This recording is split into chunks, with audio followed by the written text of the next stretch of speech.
2 தீமோத்தேயு 3ஆம் அதிகாரம் 1ஆம் வசனம். ரொம்ப கவனமா கவனிங்க.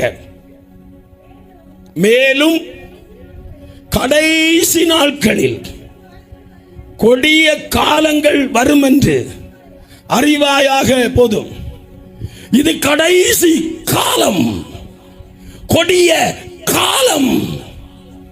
ஹல்லேலூயா.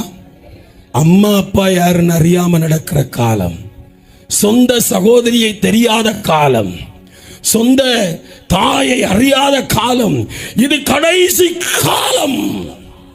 ஹல்லேலூயா. கடைசி காலங்களில் கொடிய நாட்கள், கொடிய நாட்கள் வரும், கட்டாயம் வரும். வந்ததல்ல, இனிமேல் தான் வரப்போகிறது. தேசங்கள் அசைக்கப்படும். அருமையான தேவனுடைய பிள்ளைகளே, கடலின் சூழ்நிலைகள் மாறும். ராஜாக்கள் திடீரென்று சிறைப்படுத்தப்படுவார்கள். திடீரென்று அருமையான தேவனுடைய பிள்ளைகளை, மனுஷனுடைய ரத்தம் ஆறாய் ஓடும். கொடிய வியாதிகள் வரும். ஆனாலும் ஜனங்கள் கலங்கிக் கொண்டிருப்பார்கள். ஆனால் இயேசு அண்டையில் வரமாட்டார்கள். காரணம், அவன் பிடித்து வைத்திருக்கிறான். பாழாக்குகிறவன் பிடித்து வைத்திருக்கிறான். அதற்காக தான் தேவனுடைய வார்த்தை எங்கள் மூலமாய் விதைத்துக் கொண்டிருக்கிறோம். லட்சங்களை ஆயிரங்களை செலவு செய்து கொண்டிருக்கிறோம். உன் ஆத்துமா எப்படியாகிலும் மரணத்திலிருந்து தப்புவிக்கும்படியாய் பிரதான மேய்ப்பன் வரப்போகிறார். அல்லேலூயா.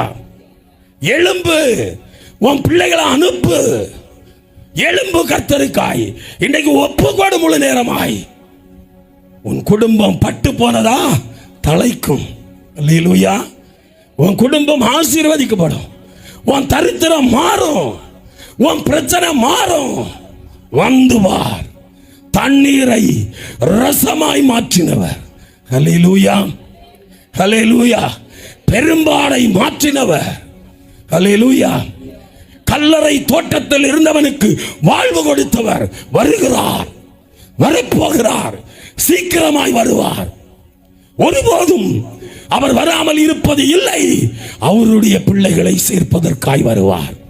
அல்லேலூயா. இயேசு வருவார், கட்டாயம் வருவார்.